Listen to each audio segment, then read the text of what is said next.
L'éternelle jeunesse, l'éternelle beauté, et pourquoi pas l'immortalité. Les hommes en rêvent, et depuis longtemps.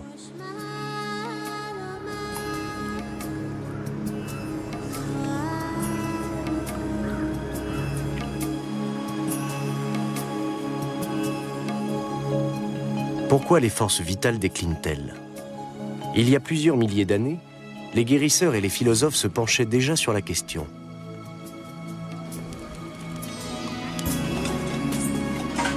Et les réponses, on les retrouve aujourd'hui, à la faveur de fouilles archéologiques. Elles sont parfois stupéfiantes. Certaines civilisations anciennes possédaient la connaissance des forces vitales et le secret du bien-être.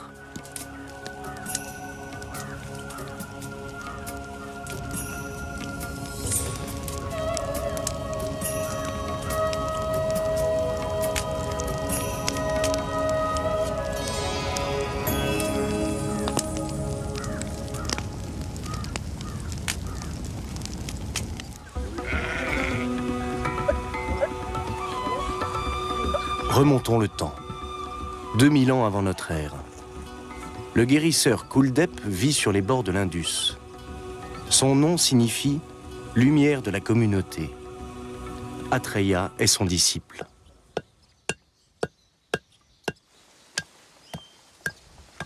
Les plantes médicinales que Kuldep conserve dans sa hutte sont précieuses. C'est d'elles qu'il tire son pouvoir de guérisseur.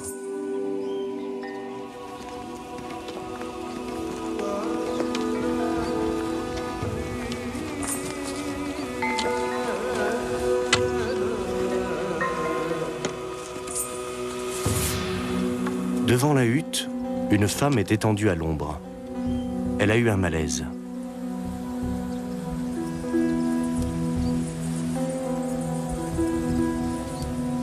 Kuldep va passer du temps à son chevet.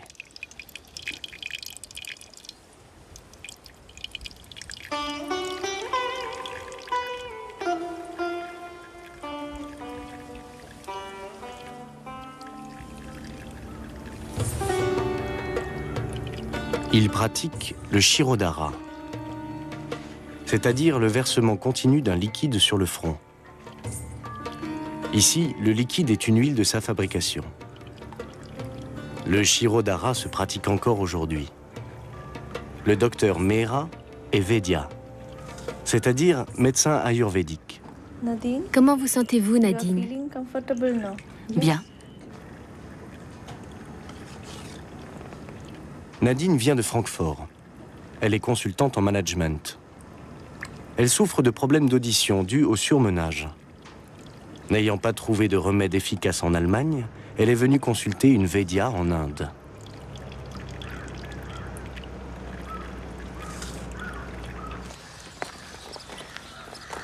Pour se soigner, Nadine a décidé de partir loin de son travail et du stress de son quotidien.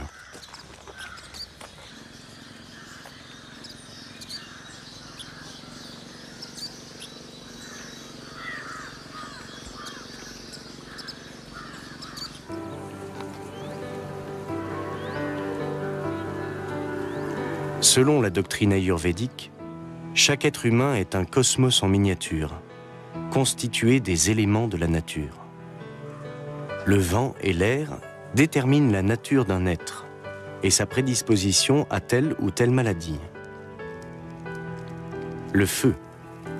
Cet élément, entre autres effets, transforme la nourriture en énergie et crée les impulsions.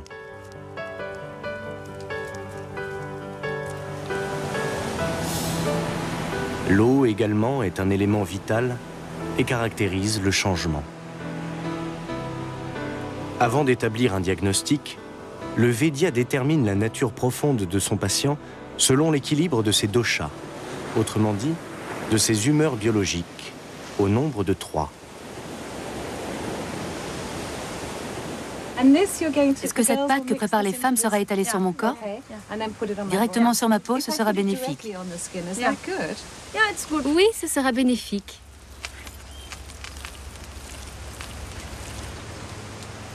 Sharon est anglaise. Elle souffre de psoriasis. La Vedya lui a prescrit un traitement à base de terre de termitière, un remède millénaire.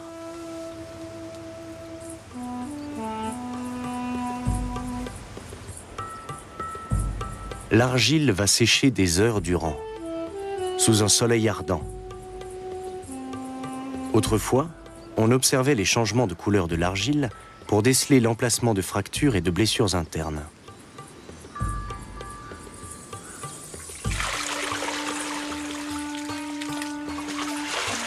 Retrouver la santé par le bien-être, c'est ce que Sharon attend de l'Ayurveda.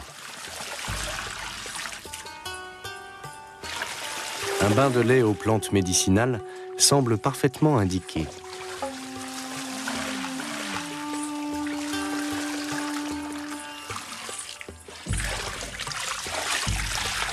Le lait est excellent pour le teint et ralentit le vieillissement de la peau. On se sent revigoré.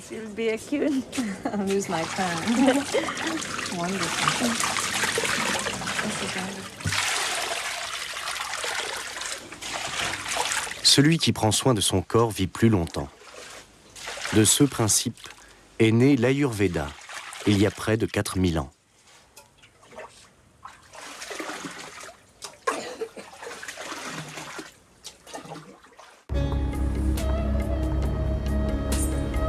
Ayurveda. Cette théorie de la longévité a vu le jour avec la civilisation de l'Indus. L'archéologue américain Mark Kenoyer s'intéresse particulièrement à cette période. Nous le suivons dans le nord-ouest de l'Inde. Sous cette colline est enfoui un village datant de 2000 avant notre ère.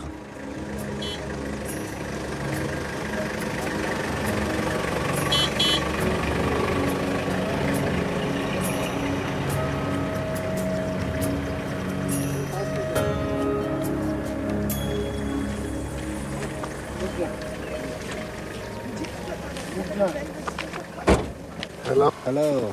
Saji. Yeah. Awesome. Khairat? Yeah, everything fine. Yeah, come in, please. Les premières fouilles ont mis au jour une muraille faite de grosses pierres de taille et d'argile cuite. Elle protégeait peut-être une ancienne route commerciale reliant les rives de l'Indus à la cité de Babylone.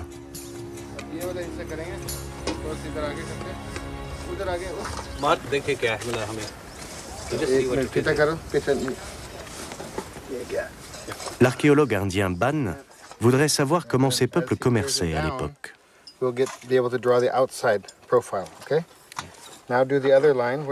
Son collègue américain, lui, compte trouver des vestiges du système de soins antique le long de cette route commerciale.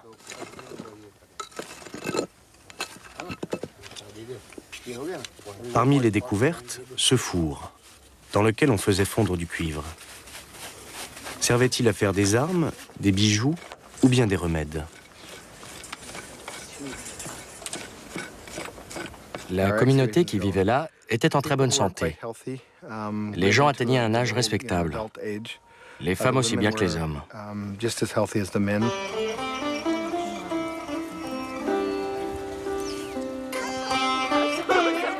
Sur le terrain, les archéologues découvrent des systèmes d'égouts et de bains publics. Preuve que l'hygiène était une vraie préoccupation.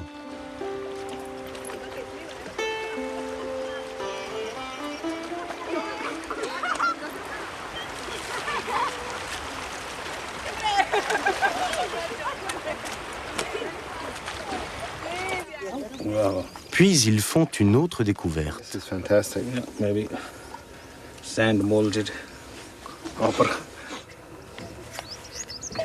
Un miroir en cuivre.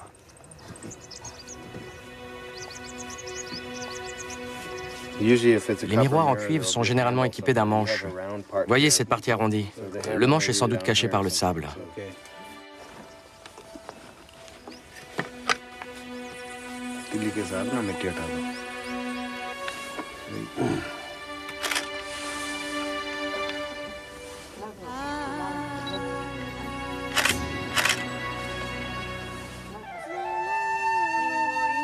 Chose marquante, le miroir fait partie du mobilier funéraire.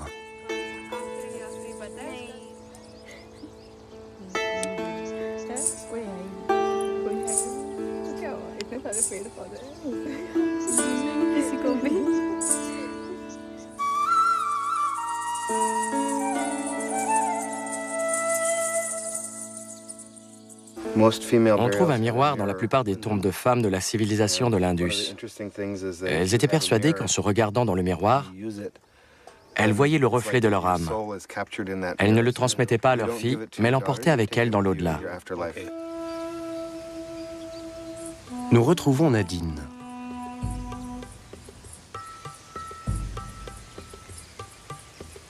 L'objectif premier de son voyage n'est pas de guérir, mais de se ressourcer.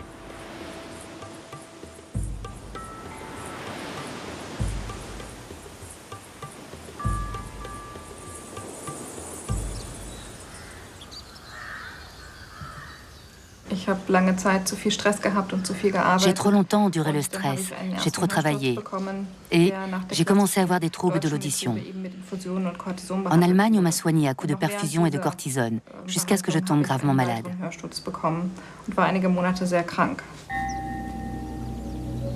Nadine doit rééquilibrer les forces qui sont en elle, selon le principe de l'Ayurveda.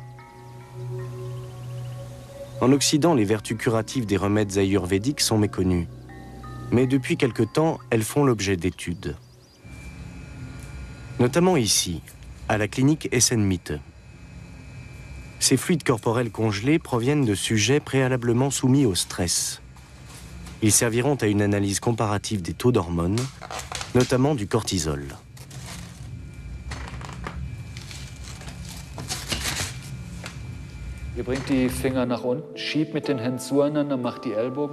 L'étude s'étale sur 3 mois. Elle doit permettre de mesurer si le yoga aide effectivement à évacuer le stress et pourquoi.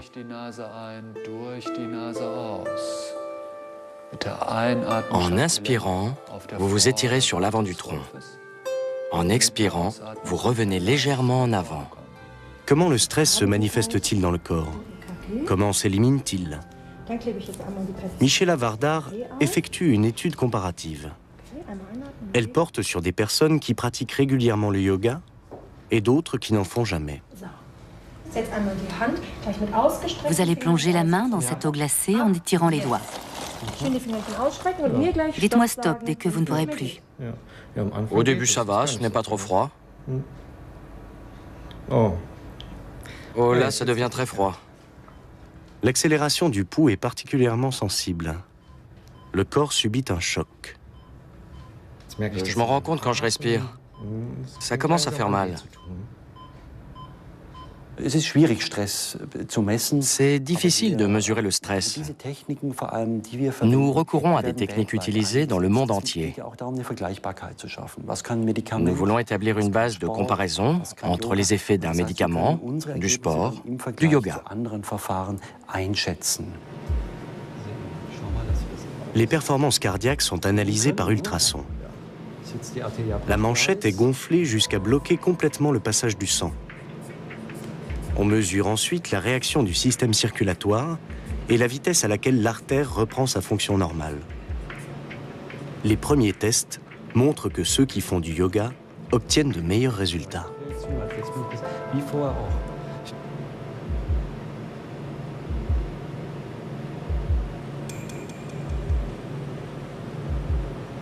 C'est un excellent indicateur précoce d'artériosclérose.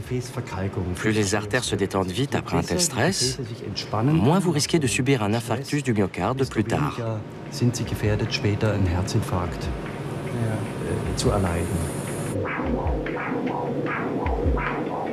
L'étude le confirme. Les sujets qui pratiquent le yoga obtiennent objectivement de meilleurs résultats. La pression sanguine baisse, ainsi que les rythmes respiratoires et cardiaques. Les patients se sentent mieux et ils souffrent moins du dos et de la tête.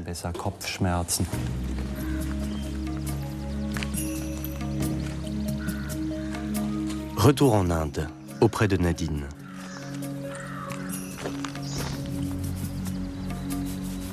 La jeune femme souffre également de maux de tête. Son traitement ayurvédique est à base de groseilles épineuses qu'on appelle amla. En Allemagne, pour traiter mon acouphène, on se concentrait naturellement sur mon oreille. Alors qu'ici, l'oreille ne joue absolument aucun rôle. On traite le corps dans son entier.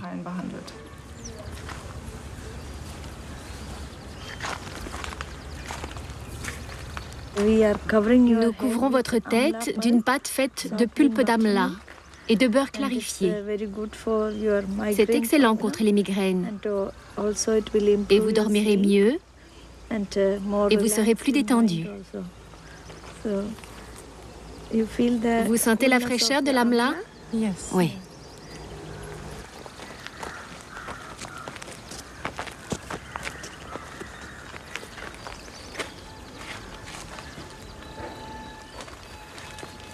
Le cataplasme est recouvert d'une feuille de bananier pour éviter qu'il ne sèche trop vite.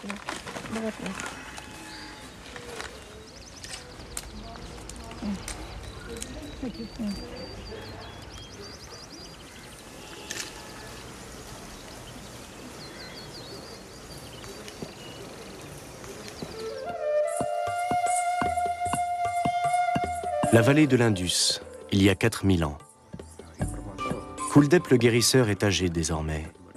Atreya, son élève, va prendre sa suite.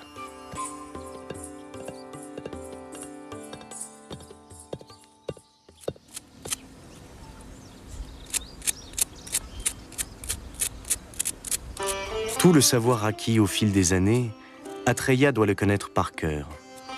Il n'existe aucun manuel, aucun remède universel. Posséder le savoir thérapeutique confère un immense pouvoir, mais il faut le pratiquer avec une grande sagesse. Ce savoir est transmis oralement et uniquement aux hommes vénérables.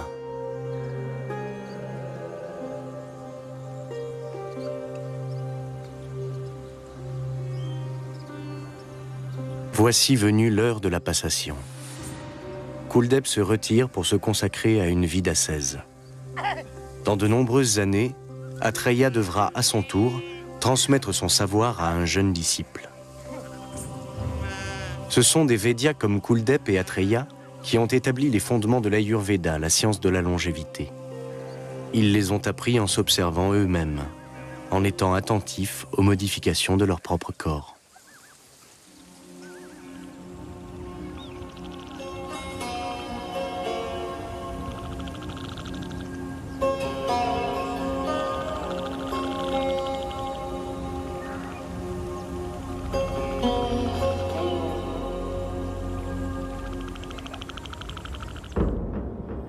Mais après 700 ans de paix, la civilisation de l'Indus s'effondre. Et avec elle, c'est l'Ayurveda qui menace de disparaître.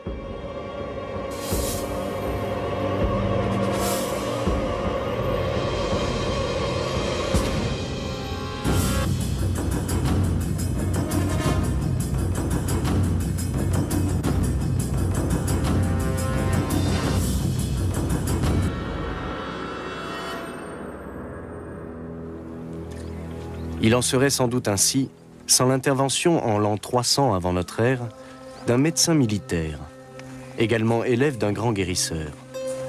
Son nom, Sushruta. Sushruta va consigner son savoir par écrit. Rappelons-nous que jusqu'alors, l'Ayurveda était transmis oralement. L'homme rédige en sanskrit, la langue des érudits indiens, sur des feuilles de palmier.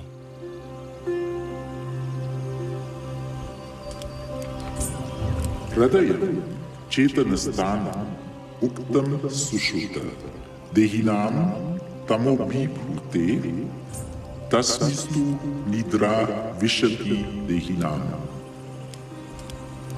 Sushruta note tout ce qu'il sait, remèdes par centaines et interventions médicales, ainsi que des réflexions philosophiques. Nul ne peut recouvrer la santé si son corps et son esprit ne sont pas en harmonie.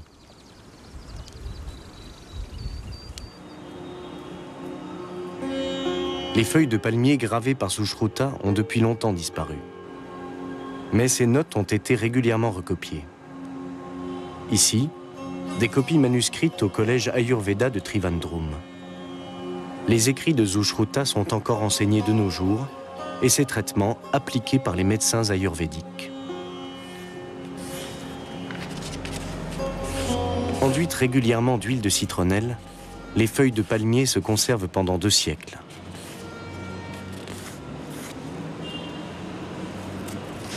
Un des chapitres les plus importants du Sushruta traite de certaines parties du corps particulièrement sensibles, appelées les points marma.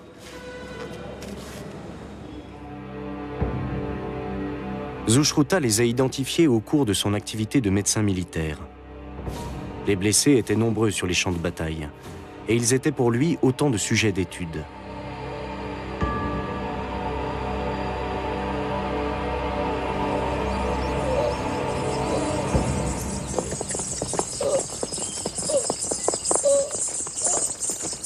Sushruta remarque qu'en touchant les points marma, on peut aussi bien guérir que tuer.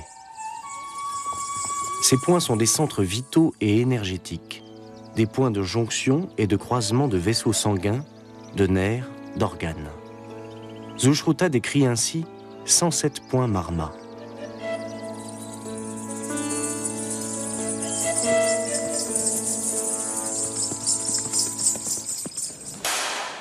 Le Kalaripayat est un art martial indien qui exploite la connaissance de points marma. Dans les écoles du sud de l'Inde, les élèves apprennent à défendre leurs points marma et à toucher ceux de l'adversaire. Il n'était pas négligeable jadis de posséder ce savoir sur les champs de bataille.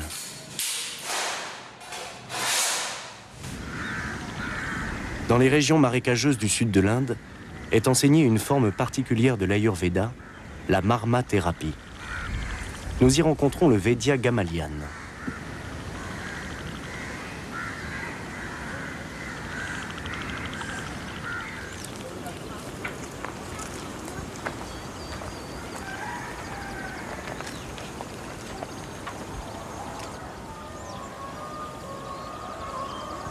Le guérisseur pratique cette science comme le faisaient ses ancêtres.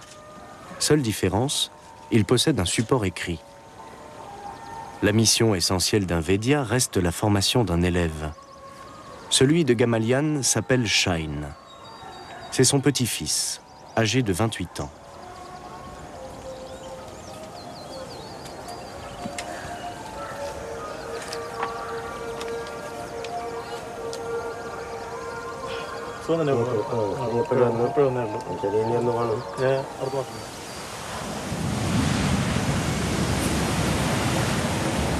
Shine est l'un des meilleurs pratiquants de Kalaripayat de toute l'Inde. Il a appris cet art martial à l'école et avec son grand-père.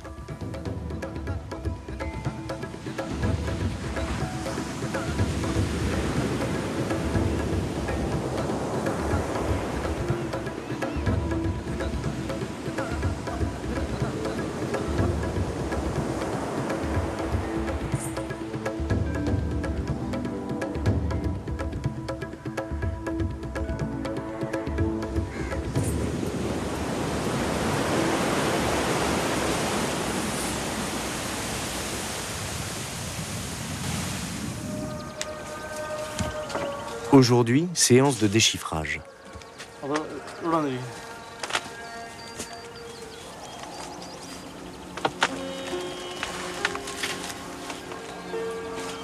Décrypter les feuilles de palmier rédigées par ses ancêtres n'est pas un exercice facile pour Shine. Le texte n'est pas continu et les pages ne sont pas numérotées.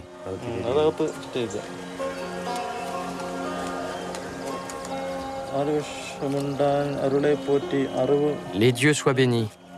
Ce que je sais, je le transmettrai avec amour.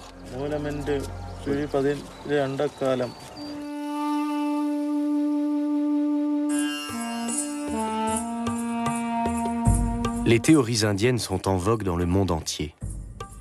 Les cures indiennes sont particulièrement appréciées par les Occidentaux souffrant de surmenage. Ici, on dit qu'on ramène à la vie les âmes européennes qui sont mortes. Au cœur des cures ayurvédiques, le panchakarma, autrement dit, les 5 systèmes de purification. Vomissement, purgation, lavement, saignée et rinçage nasal.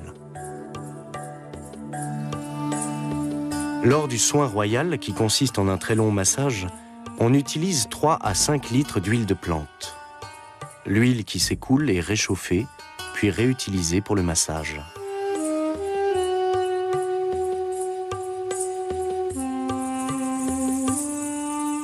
Ce traitement dilate les canaux du corps. L'huile combinée à la sueur nettoie les cellules corporelles. Les toxines sont éliminées par les intestins. La peau est en quelque sorte un rein d'appoint. À travers elle, le corps excrète toxines et résidus. Sur le plan scientifique, on ignore ce que ces résidus représentent. Toutefois, nombre de cures ayurvédiques donnent des résultats stupéfiants. L'une d'elles a permis d'apaiser le psoriasis de Sharon.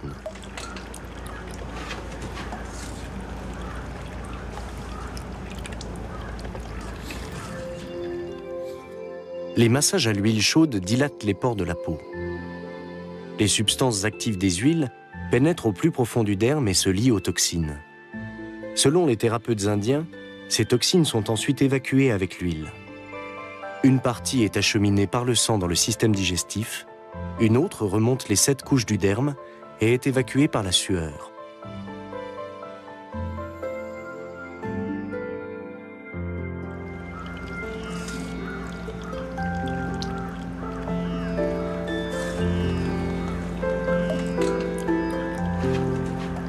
Une fois le massage royal terminé, l'huile imprégnée de sueur est éliminée.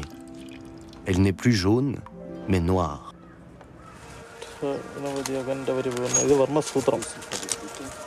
Retour auprès de Shine.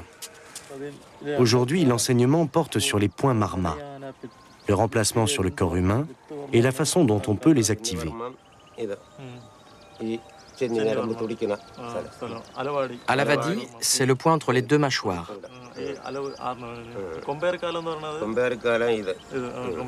La connaissance de tous les points énergétiques du corps confère aux Védias le pouvoir de vie et de mort. Une puissance inquiétante. Dans l'Antiquité, les guérisseurs passaient sans doute pour des sorciers. Ici, un autre des élèves du Védia doit faire la démonstration de sa maîtrise des points marma. Les écrits de Sushruta interdisent de pratiquer la marma-thérapie en public. Aussi, l'exercice doit-il être pratiqué sur un animal. L'élève doit paralyser la poule, puis la remettre sur pattes.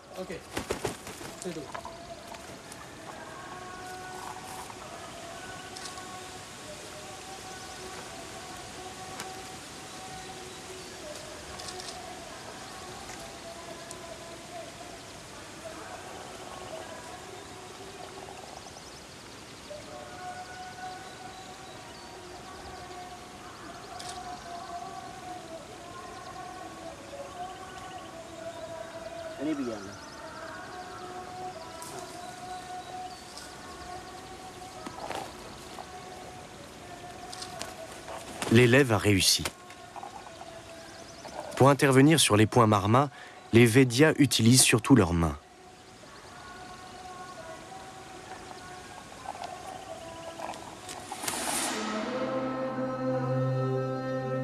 Au XIXe siècle, les Britanniques prennent possession de l'Inde.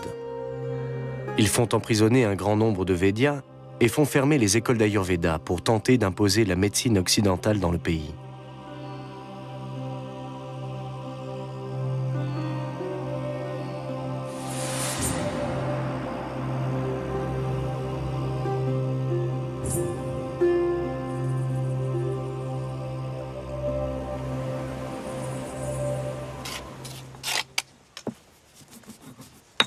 Mais la médecine ancestrale survit à la colonisation britannique.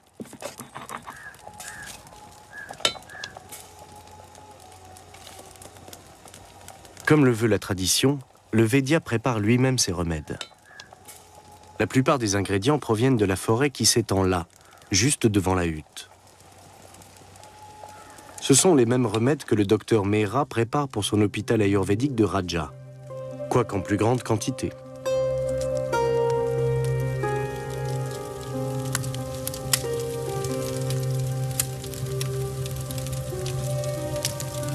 Dans ces cuves, Elle fait chauffer des huiles selon une recette de Zushruta. L'illustre érudit a même pensé à indiquer quel bois de chauffe employer pour la cuisson.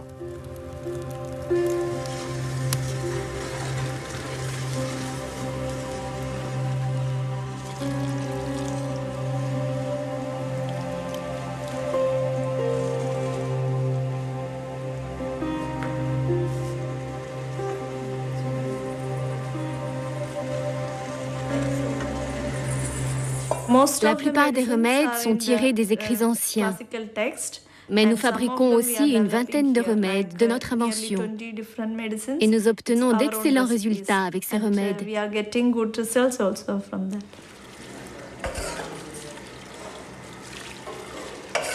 Ici, l'huile de sésame a cuit durant 4 heures, avec des extraits de 20 plantes différentes. Le bouillon est filtré pour ne garder que l'huile essentielle. Les racines et les écorces sont les ingrédients de base des remèdes ayurvédiques. Elles sont récoltées par tonnes dans les forêts indiennes. 3 femmes passent leur journée à hacher les ingrédients. Ces racines d'asperges sauvages seront ajoutées à la prochaine cuvée d'huile de sésame. Certains remèdes reviennent très chers. Mais remplacer les ingrédients les plus coûteux par des produits de substitution affecte bien entendu la qualité du remède. Ces 2 racines semblent de la même espèce, mais seule celle de gauche provient d'un arbre rare de la jungle. L'analyse en laboratoire est l'unique moyen de déceler la fraude. Mandaté par les autorités indiennes, l'Institut Kottakkal étudie les 4000 plantes utilisées dans la médecine ayurvédique. Les lamelles sont teintées pour mieux distinguer la structure des cellules.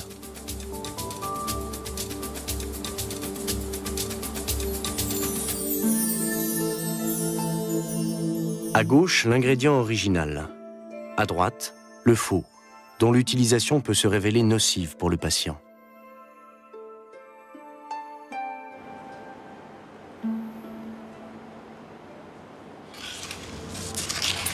L'utilisation de métaux, or et mercure, ou zinc comme ici, est également dangereuse. L'inhalation des vapeurs de métal est tout aussi nocive et doit être strictement dosée. Pour les reins, les métaux sont un poison. En Europe, rares sont les thérapeutes qui font usage de métaux. Ce n'est pas le cas en Inde.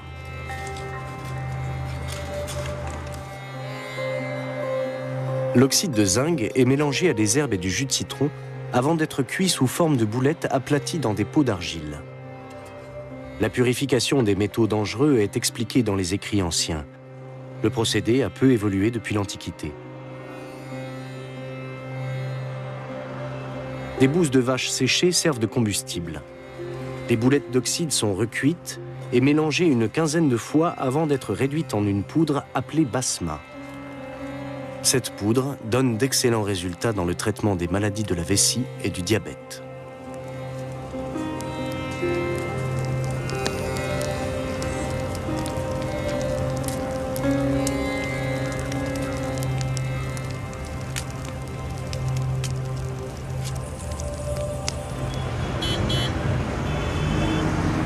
Face au surmenage, aux mauvaises habitudes alimentaires et à la pollution, de plus en plus de citadins reconnaissent les vertus de l'Ayurveda et y ont recours.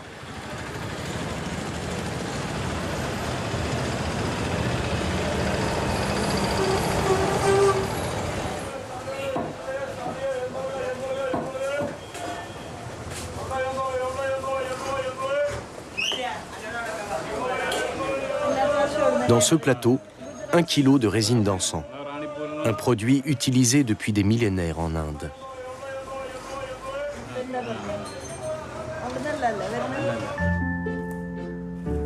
Et pour le docteur Mehra, l'encens a encore de l'avenir. Et de nouvelles applications sont à l'étude.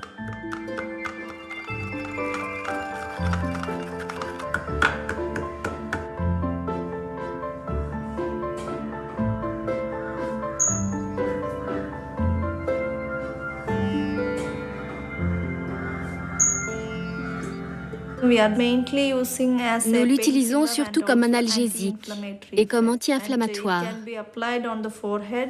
Nous l'appliquons sur le front pour soigner les sinusites, les migraines et autres maux de tête chroniques.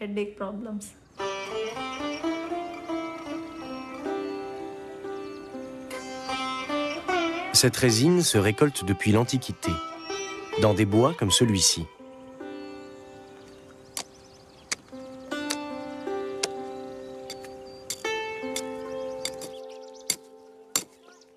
La résine possède des vertus curatives exceptionnelles, selon les médecins indiens. Mais faute de preuves scientifiques irréfutables et définitives, l'encens ne peut être commercialisé sous forme de médicament dans la plupart des pays industrialisés.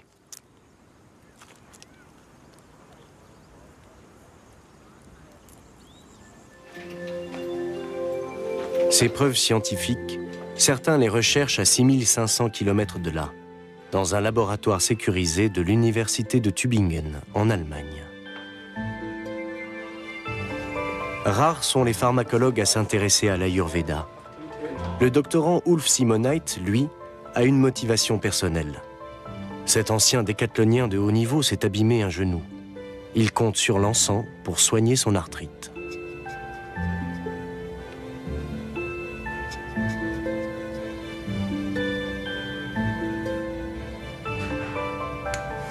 Ulf, tu refais le test du COX-2. Nous aurons les résultats cet après-midi. Parfait, j'ai hâte de voir ça. Les chercheurs de Tübingen ont isolé les différentes substances actives de l'encens.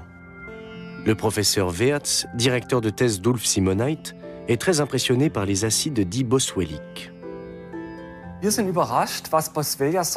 Les propriétés actives des acides boswelliques sont très étendues. Elles se révèlent notamment efficaces contre l'asthme, l'arthrite, les inflammations intestinales chroniques et le cancer.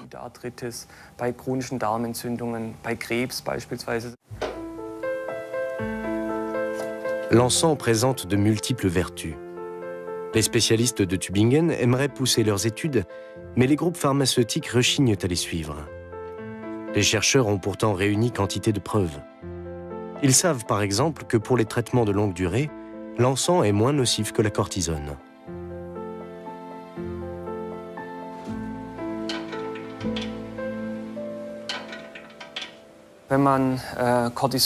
Lorsqu'on injecte de la cortisone ou de l'acide boswellique à des patients souffrant d'une même inflammation, l'effet thérapeutique est le même. En revanche, les effets secondaires de la cortisone sont considérables, alors que ceux des acides boswelliques sont bien moindres.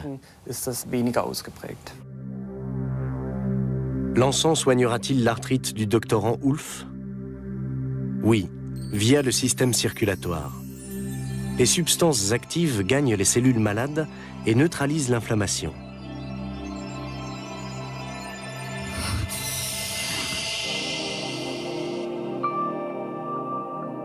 L'encens agit donc comme la cortisone. Toutefois, quand les traitements sont très longs, la cortisone a des effets secondaires dommageables. Elle favorise l'ostéoporose et fragilise les os.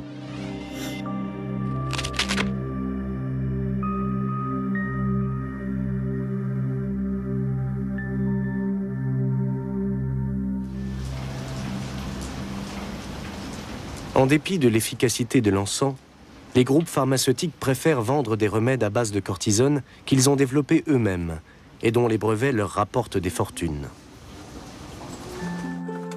Aucun brevet n'ayant été déposé pour l'encens, il ne peut être utilisé dans les médicaments. Toutefois, les résultats obtenus à Tübingen sont si prometteurs qu'une petite société pharmaceutique de Fribourg procède actuellement aux premiers essais cliniques.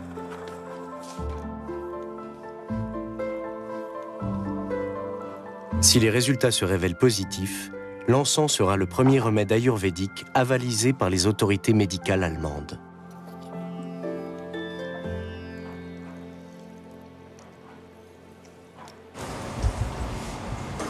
En Inde, l'intérêt des Occidentaux suscite autant de fierté que d'inquiétude. Les essences médicinales se raréfient, et l'on ignore pourquoi. Les autorités indiennes ont chargé l'Institut Kotakal de mener des recherches.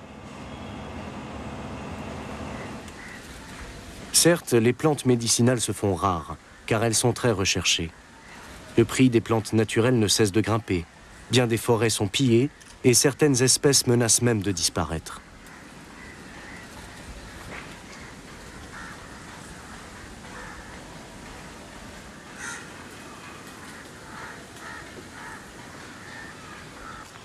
L'Institut Kotakal a créé il y a 20 ans une arche de Noé botanique.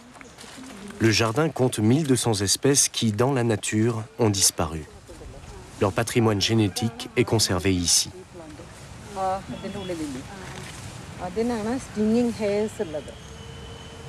Et leurs gènes sont exploités. Les botanistes de Kotakal clonent les plantes rares et les offrent gratuitement à l'industrie pharmaceutique pour qu'ils en fassent la culture.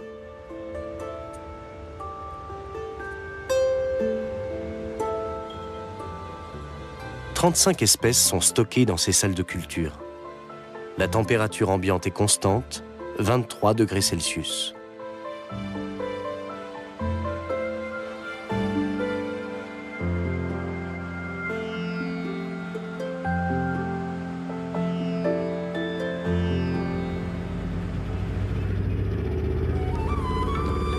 L'Inde accueille de plus en plus de touristes, attirés par ses trésors innombrables.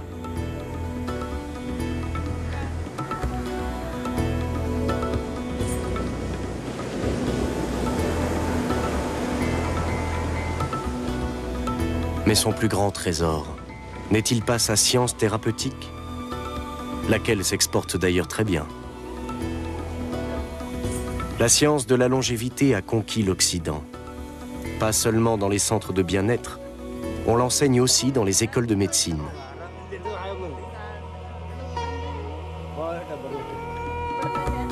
Du haut de ses 4000 ans, l'Ayurveda, science de la longévité, n'est-elle pas elle-même un modèle de longévité?